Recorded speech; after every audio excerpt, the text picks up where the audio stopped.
Welcome back to the Bourbon Note, everybody. I'm Ben. I got a wheated blind bourbon banger battle on the bar. Let's get into it.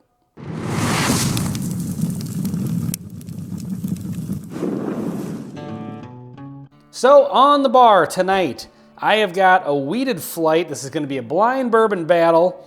So I've got 5 wheated bourbons here. I've got the 1792 sweet wheat coming in at, what is this, 91.2 proof. I've got the regular Larceny coming in at 92 proof, I believe. This is a stand, and you can probably tell this bottle looks a little bit different along with the maker's mark because I just have mini bottles of these. 92 proof. And then I have the Penelope Wheated coming in at 95 proof. I probably should have gone through all these and just written them down before I started this. Weller Special Reserve at 90, and the regular Maker's Mark coming in at 90 as well. So I'm gonna go ahead and blind battle these. And the way I got the idea to do this, not that it's some groundbreaking idea or anything, but I reviewed this Penelope a couple weeks ago, and I was just, I don't know, it was one of those ones that just didn't land for me. It's not that it was a bad whiskey or anything, it just, I don't know, I found it to be pretty weak and underwhelming, and so it just got me thinking, like, you know, is it maybe just the review? Is it maybe just today? I have had a little bit more since then, and I kind of feel the same way about it, but I wanted to do it in a blind versus some other, you know, a couple of shelfers, the Larceny and the Maker's Mark. Weller Special Reserve is pretty easy to get in some areas, and the 1792 Sweet Wheat is pretty hard to get. So it's kind of a nice array of availability here and maybe quality. And so, yeah, I just wanted to hop on here and do this just because it sounded like a fun idea. And I wanted to put this Penelope to the test because, you know, you never know what's going to happen in a blind, if there's one thing I've learned from doing this channel. So let's get into it here. The bottles on the bar top here are just here for looks. The whiskeys that I'm drinking here are not the bottle. These is totally blind. These are all mixed up. I don't know what I'm drinking. And so yeah, I'm gonna go ahead and drink my way through these, nose my way through these. I'll fast forward through that stuff because that gets a little boring and tedious, and then I'll check back with you. Please hold. All right, so went through the initial round of nosing these. I don't know if I have one that's really standing out as like the best one, but there are some differences. I'm doing these like from my right, so let's go number 1, number 2, number 3, 4, 5, and again, in case you fast forwarded through some of the beginning stuff, I'm not drinking these in the order of the bottle. The bottles are purely decoration. These samples are all mixed up. This is totally blind. Number 2 seems to have a little more oak to it. And number 3, the middle one here, has a weird kind of, it's almost like there's a little fruit and like some dust, maybe. Number 4 smells an awful lot like Maker's Mark.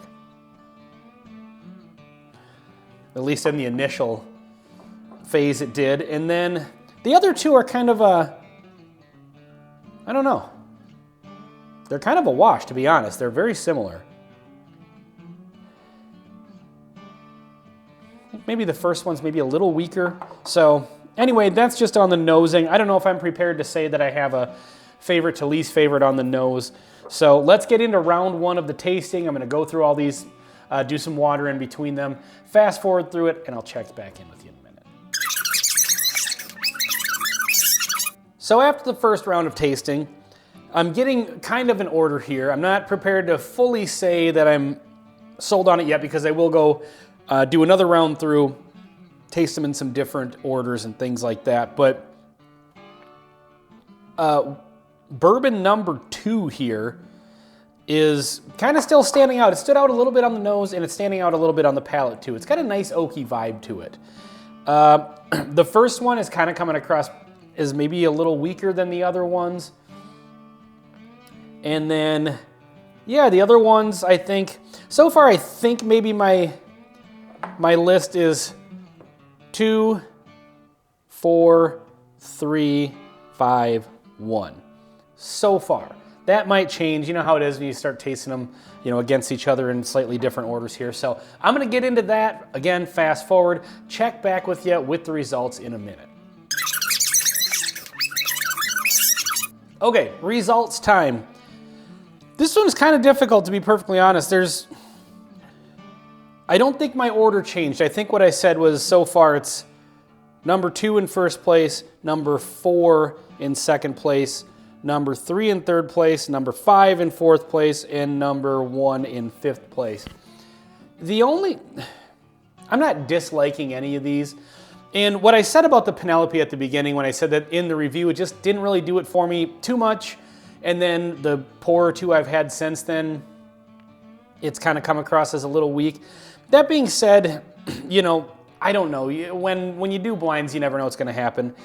I will say that bourbon number 1 is the one that's coming across the weakest and lightest. And so that's why I put it in last place. Number 2 has just a really nice oak note to it that I wasn't really expecting off any of these, because I don't know how, you know, particularly well aged any of them are. Sample number 4 was really nice and sweet, and I dug that. And then samples number 3 and 5, kind of a toss-up, to be honest. I guess maybe I'm liking number 3 a little bit more today, but I think this could be a flip of a coin. So that's how that goes. So let's get into the results here. Let's find out if I have embarrassed myself on YouTube once again. Now watch, the Penelope will just come in first place. So anyway, in last place is the Penelope. Okay, well, I feel good about that in the sense that I said before the reveal, this one came across as the weakest and the lightest. And along with that kind of weak note, there was a little bit of that sour note that I was getting when I did the review. Maybe not quite as much today, but it was definitely there. So that was last place right off the bat.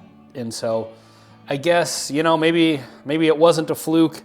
The couple times I've had this, I don't know. It's kind of a weak bourbon. And everything on here, I mean, the Weller, you know, depending on where you're at, can be hard to get. And that's, you know, sometimes people charge a little bit crazy prices for that. But everything on here besides the $17.92 is cheaper than this at MSRP. I don't know what the $17.92 at MSRP is, but anyway, so second to last. And again, the first one here, last place, was the only one that was the clear loser for me.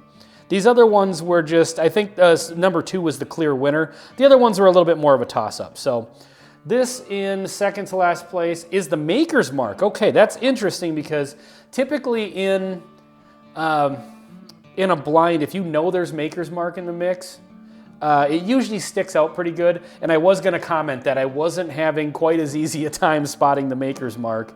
To be honest, I kind of thought it was number 4 here. So that's kind of surprising to me because I think that might be the first time I haven't been able to pick Maker's Mark out of a lineup. So then again, excuse me, geez, it's weird. Then again, I don't know that I've ever, or it's been a very long time since I've done a blind with just regular Maker's Mark in it. So I don't know, maybe it's not quite as prominent as some of the other ones. But anyway, I thought for sure whatever this next one is, or no, sorry, the next one is the third place. And that one is $17.92 in third place. So we've got the Weller and the Larceny battling it out. The one that came in second place is the one that I mistook for Maker's Mark. So that's going to be announced in a second. We might as well just say what won, because then by default we'll know what came in second place. So the winner of the blind wheated bourbon banger battle is Larceny, regular old Larceny with Weller coming in second. I got to tell you, I'm not terribly surprised by that. I was just down with my family a couple weekends ago, staying at a hotel, hanging out with aunts and uncles and cousins and stuff, and brought a bottle of just the regular Shelfer Larceny that this is, and we ended up killing the bottle that night, and I enjoyed every single pour I had of that. I did a review of it maybe, I don't know, 2 months ago or something like that, a month ago, where, you know, because sometimes I like to just do those classic bourbon reviews of just regular budget stuff. And, you know, I said in that one that Larceny is one that I know not everybody likes, but I've always liked it. And I've always thought it's a good budget-friendly shelfer. And yeah, to be honest, I'm not surprised, but I'm a little bit pleased that the regular Larceny came out on top because I have, you know, historically liked that. So I think my biggest surprise here is that I mistook the Weller for the Maker's Mark. Other than that, I'm not terribly shocked by these results at all. I am definitely not shocked that the Penelope came in last. And so, you know, for what it's worth, if you haven't purchased this bottle yet, I said in the review, like I got it for 28 bucks at Sam's Club. It's usually around 40, sometimes 45. For that price, I definitely won't be buying another one. I don't even think I'd buy another one for the 28. It just didn't land for me. Definitely not a drain pour, I said in the review, but you know, it's pretty weak. So yeah, anyway, folks, this has been the Wheated Blind Bourbon Banger Battle on the Bourbon Note. I'm Ben. Please like, comment, and subscribe if you haven't already. We'll see you on the next one. Wait, aren't you forgetting something? Oh, wait, hold on. Forgot to do the blend. I don't know if I have fully equal parts in these, but I'll try to even them out a little bit here.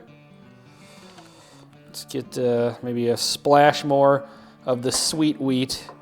If I'm doing the blend for science, it's going to be accurate. You know, I can't be a couple milliliters off. So if you're new to this channel and you're just watching this and you're this far into the video, thanks for hanging on this long. But the rule is every time there's more than one whiskey on the bar, we've got to do the blend for science.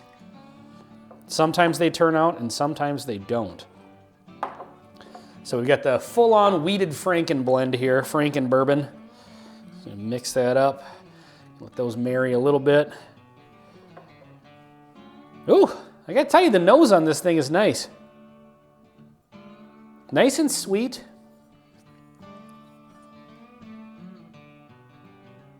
A little bit of oak.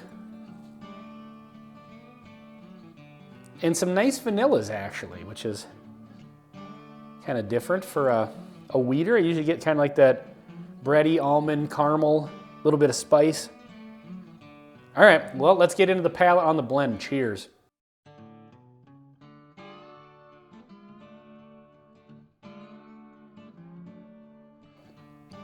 That is actually a pretty damn good blend.